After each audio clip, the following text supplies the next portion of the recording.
అప్పటికొక police officer వచ్చి ఇట్లా వెనకాల నుంచి నన్ను గల్ల పట్టుకొని లాగేసి నా మెడలో మాలలో అవి ఉన్నాయి. మీరు నా చేతిలో మైక్ చూసుకుంటూ మీరు కావాలంటే మైక్ తీసుకొని ఇట్లా కింద పడేసిన అది ఇరిగిపోయింది. రెచ్చగొడుతున్నారు మీరు మీడియా వాళ్ళు విద్యార్థులను రెచ్చగొడుతున్నారు అని చెప్పేసి ఉస్మానియా యూనివర్సిటీ అయితే ప్రతిసారి జర్నలిస్టులను తోసేయడం, తొక్కేయడం, కింద పడేయడం, నూకేయడం, గల్లాలు బట్టి ఎత్తుకుపోయి ఇట్లా కింద పోలీసులు అయినా మీడియా అయినా సమాజం కోసం పనిచేస్తున్న వీళ్ళందరూ కూడా 4th ఎస్టేట్ లో వీళ్ళొక భాగం మీడియా. నమస్తే, వెల్కమ్ టు కేఐటి. ప్రస్తుతం మనం ఉస్మానియా యూనివర్సిటీలో ఉన్నాం. నిన్న ఇక్కడికి సీఎం రేవంత్ రెడ్డి గారు రావడం తెలిసిన విషయమే. ఇక ఉస్మానియా యూనివర్సిటీ అభివృద్ధి గురించి దాదాపు 1000 కోట్లు కేటాయించడం జరిగింది. అది జీవో కూడా రిలీజ్ అయింది.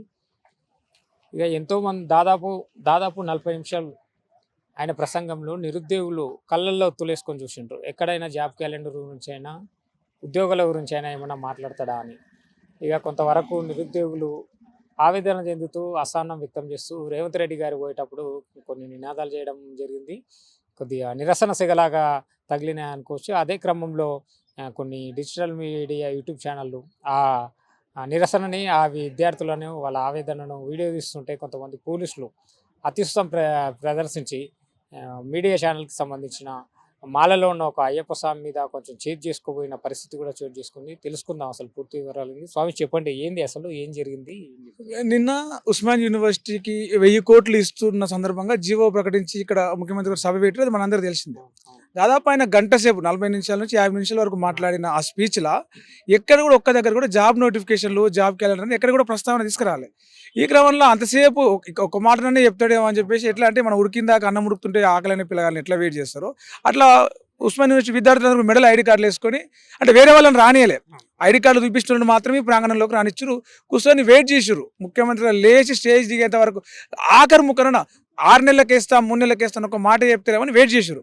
కానీ ఎక్కడ కూడా జాబ్ క్యాలెండర్ అనే పదం కూడా ఆయన నోటకెళ్ళి రాలేదు. దీంతో విద్యార్థులందరూ ఒక్కసారిగా సీఎం డౌన్ అంటే ఒక్కసారిగా ఉరుకొచ్చారు. అక్కడ ఆ టైంలో కొంతమంది జర్నలిస్టులు, మీడియా అంతా కొంత ఇటువైపు ఉంది, నేను అటువైపు ఉన్నా. షూ వేసుకొని తొక్కేస్తారేమన్నా దాంట్లో నాకు చెప్పులు అవి లేదు. నేను పక్కకు నిల్చున్నా. కొంచెం ముందుకెళ్ళి వెసులుబాటు కలిగింది నాకు. వెళ్ళి లైవ్ పెట్టి వీడియో తీస్తున్నా. అప్పటికొక పోలీస్ ఆఫీసర్ వచ్చి ఇట్లా వెనకాల నుంచి నన్ను గల్ల పట్టుకొని లాగేసి నా మెడలో మాలలో అవి ఉన్నాయి. తెగిపోతే ఏమని చెప్పేసి నేను వెనక్కి తగ్గిన. అక్కడితో నేను ఆగిపోయిన తర్వాత కూడా ఆగకుండా గల్ల బట్టి నెట్టేస్తూ ఇట్లా చేతి బట్టిలో ఒడిదిప్పు నెట్టేస్తూ ఇది చేసిండు. ఎందుకు సార్ మీరు అట్లా మాట్లాడుతూ, నేను ఇట్లా ప్రవర్తించకండి, నేను ఒక జర్నలిస్ట్ని, ఒక అయ్యప్ప దీక్షలో ఒక జర్నలిస్ట్ని ముందుగాల, నేను ఇక్కడ ప్రొటెస్ట్ చేసే విద్యార్థిని కాదు. మీరు నా చేతిలో మైక్ చూసుకుంటూ మీరు కావాలంటే మైక్ తీసుకొని ఇట్లా కింద పడేసిన అది ఇరిగిపోయింది. సో మీరు ఇట్లా ఎందుకు చేసిన చెప్తే అప్పటికి మీడియా వాళ్ళందరూ వచ్చి కూడా మాట్లాడుతున్నారు. అందరినీ, నాతో పాటు మిగతా వాళ్ళందరూ కూడా ఎవరు మాట్లాడొద్దు, ఇక్కడ ఎవరు చేయొద్దు, మీరు ఎందుకు తీసుకుంటారు, మీరు సీఎం గారు వెళ్ళిపోయారు కదా, మీరు వెళ్ళిపోండి అని చెప్పేసి అందరినీ బెదిరించి పంపించేటువంటి ప్రయత్నం చేశారు నిన్న. ఎందుకు పోలీసు ఆయన మీ మీద చేంజ్ చేసుకోవాల్సిన అవసరం ఏమొచ్చింది? అంటే విద్యార్థులు ఏదైతే సీఎం గారు వెళ్ళిపోతున్న క్రమంలో నిరసన చెప్తున్నారు, సీఎం డౌన్ అంటున్నారు. అప్పటికక్కడ ఒక విద్యార్థి ఆ చెట్టు కొమ్మ అడ్డుకుంటే దాన్ని కొట్టేందుకు విసిరిండా, లేకపోతే అది అడ్డంగా ఉంది ఎవరికైనా కుచ్చుకుంటే దాన్ని విసిరిండా తెలియదు. కానీ రెచ్చగొడుతున్నారు మీరు మీడియా వాళ్ళు విద్యార్థులను రెచ్చగొడుతున్నారు అని చెప్పేసి గట్టిగా అంటూ షౌట్ చేస్తూ, మీరు మీడియా వాళ్ళ విద్యార్థులు ఇంకా రెచ్చిపోతారు, మీడియా వాళ్ళు ఇటుకలు వెళ్ళిపోరు అని చెప్పేసి అక్కడ అంటే విద్యార్థులు చేస్తున్న నిరసనను చూపించే బాధ్యత మీడియాకు ఉంటుంది. ఇలా యూట్యూబ్ ఛానలే కావచ్చు, డిజిటల్ ఛానలే కావచ్చు, అది పెద్ద బ్రాడ్కాస్ట్ ఛానలే కావచ్చు, అక్కడ జరుగుతున్న దాన్ని చూపించే బాధ్యత ఉంటుంది. అదొక హక్కు, అదొక బాధ్యత. మీరు చూపించవద్దు. మీ వల్ల విద్యార్థులు రెచ్చిపోతారంటే విద్యార్థులు రెచ్చిపోయింది మీడియా ఉండడం వల్ల కాదు. వాళ్ళు అడిగిన డిమాండ్ ఏదైతే ఉందో, వాళ్ళకి ఏదైతే హామీ ఇచ్చారో అది ఇవ్వకపోవడం వల్ల, అది కనీసం ఒక మాట ముచ్చడం ప్రకారం కూడా జాబ్ క్యాలెండర్ అనే పదం కూడా పలకరించకపోవడం, ఇక్కడ జనాలకు విద్యార్థులకు చెప్పకపోవడం వల్ల వాళ్ళు ఆగ్రహంతో రెచ్చిపోయారు. కానీ మీడియా ఉందనో కెమెరాలు ఉన్నాయనో కాదు. దాన్ని ఉల్టా మీడియా మీద వేసి, జర్నలిస్టుల మీద వేసి, ఇక్కడ మమ్మల్ని బెదిరించి, జర్నలిస్టులను బెదిరించి ఎలగొట్టేసి, అంటే ఒక దీక్ష లేకపోయినా ఒక జర్నలిస్టుల పట్ల ఇది తొలిసారి కాదు. ఈ కాంగ్రెస్ ప్రభుత్వం, ముఖ్యమంత్రి రేవంత్ రెడ్డి గారు ముఖ్యమంత్రి అయిన తర్వాత చాలా సార్లు జర్నలిస్టుల మీద ఎక్కడ పడితే అక్కడ, ఉస్మాన్ యూనివర్సిటీ అయితే ప్రతిసారి జర్నలిస్టులను తోసేయడం, తొక్కేయడం, కింద పడేయడం, నూకేయడం, గల్లాలు బట్టి ఎత్తుకుపోయి ఇట్లా కింద ఏమంటారు మన ఉప్పు బస్సలు వేసి పడేసినట్టుగా పడేయడం, జర్నలిస్టులకు అడుగడుగున్న ప్రతిసారి 2 సంవత్సరాల నుంచి కొన్ని వందల ఘటనలు జరిగినాయని చెప్పొచ్చు. అక్రమ కేసులు, బెదిరించుడు, అవమానపరచుడు. పోలీసుల తీరు మారాలి. వాళ్ళు ఎట్లయితే సమాజం కోసం పనిచేస్తున్నారో, ఎట్లయితే సమాజంలో ఏం జరుగుతుందో శాంతి భద్రతలను కంట్రోల్ చేయడానికి పనిచేస్తారో, వాళ్ళతో పాటుగా జర్నలిస్టులు, మీడియా కూడా పనిచేస్తూ ఉంటుంది. వాళ్ళు యుద్ధంలో ఉంటే మేము యుద్ధంలో ఉన్నట్టే. పరస్పర గౌరవం ఇచ్చుకోవాలి. అంతేగాని జర్నలిస్టులు అయితే నువ్వేంది నేనేంది యూట్యూబ్ అని చెప్పేసి అది కరెక్ట్గా. ఇవాళ యూట్యూబ్ పట్టుకొని వచ్చేటోళ్ళు కూడా ఉత్తైన గొట్టం పట్టుకొని, ముఖ్యమంత్రి రేవంత్ రెడ్డి గారు చెప్పినట్టు గొట్టం పట్టుకొని ఈ లోగోలు పట్టుకొని రావట్లే. నేను నా వ్యక్తిగతంగా చెప్తాను. నేను ఒక 15 ఏళ్ళుగా మీడియాలో పనిచేస్తూ ఇప్పుడు సొంతంగా నాకు నేను ఒక ఛానల్గా నిలబెట్టుకోవాలి, నా వాయిస్ నేను వినిపించాలని చెప్పేసి ఒక ఛానల్ స్టార్ట్ చేసుకొని నేను ఇట్లాంటి కార్యక్రమాల్లో పాల్గొంటున్నాను. అది ఆత్మగౌరవం అనేది సొంతంగా యూట్యూబ్ ఛానల్ పెట్టుకుని ఇండిపెండెంట్ జర్నలిస్ట్ నిలబడుతున్న వాళ్ళందరిది ఒక ఆత్మగౌరవం. అట్లాంటి వాళ్ళని కూడా కించపరచడం, అవమానపరచడం, ఆత్మీయతకు దెబ్బతీయడం అనేది ఈ పోలీసుల చర్య ఇదంతా కూడా మార్చుకుంటే బాగుంటుంది. ఎందుకంటే పోలీసులు అయినా మీడియా అయినా సమాజం కోసం పనిచేస్తున్న వీళ్ళందరూ కూడా ఫోర్త్ ఎస్టేట్లో వీళ్ళొక భాగం మీడియా. సో పోలీసులు మీడియాను జర్నలిస్టులను గౌరవిస్తే వాళ్ళకు మంచిది. ఇట్లా మరి ప్రభుత్వం వచ్చిన తర్వాత దాడులు చాలా జరుగుతున్నాయని అంటున్నారు. ఎట్లా జరుగుతుంది? ఒక్క జర్నలిస్టుల మీదనే కాదండి, విద్యార్థుల మీద ఏదైనా అడిగితే దాడులు. ఇదే యూనివర్సిటీలో కంచెలు లేకుండా వస్తాం, సంఖ్యలు లేకుండా వస్తాం అని చెప్పేసి నిన్ను అడుగడుగున కంచెలు వేసుకొని వచ్చారు. అంటే ఇది దేనికి నిరసన అనుకోవాలి? దాడులు.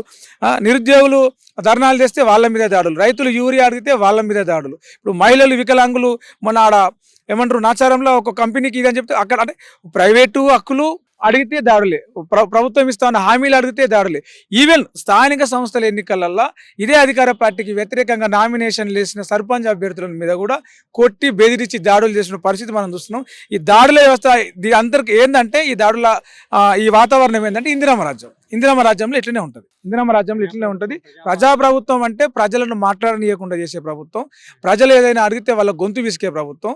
ఆ ఇందిరమ్మ రాజ్యం అంటే ఇందిరమ్మ పరిపాలించినప్పుడు ఎట్లయితే ఎమర్జెన్సీ ఉందో అప్రకటిత ఎమర్జెన్సీ, అప్పుడు ఆమెనేమో ప్రకటించింది, అనౌన్స్ చేసి ఎమర్జెన్సీ విధించింది. వీళ్ళేమో ఇందిరమ్మ రాజ్యం అనే పేరుతో ప్రకటించకుండా ఎమర్జెన్సీ పరిపాలనలో ప్రశ్నిస్తే జర్నలిస్టులను బెదిరించుడు, గల్లలు పట్టుడు, నెట్టేసుడు, కేసులు పెట్టుడు, బెదిరించుడు, విద్యార్థులని ఉస్మానియా యూనివర్సిటీలో అర్ధరాత్రి విద్యార్థులందరినీ నేను అరెస్ట్ చేసి వాళ్ళ హాస్టల్లో బంధించి పోలీస్ స్టేషన్లో బంధించి ముఖ్యమంత్రి వేరే కాడికి వెళ్ళి బయట అఫిలియేటెడ్ కాలేజీలకు విద్యార్థులను తీసుకొచ్చి సగం మందిని ఇక్కడ సభ చేసుకొని పోయిండు.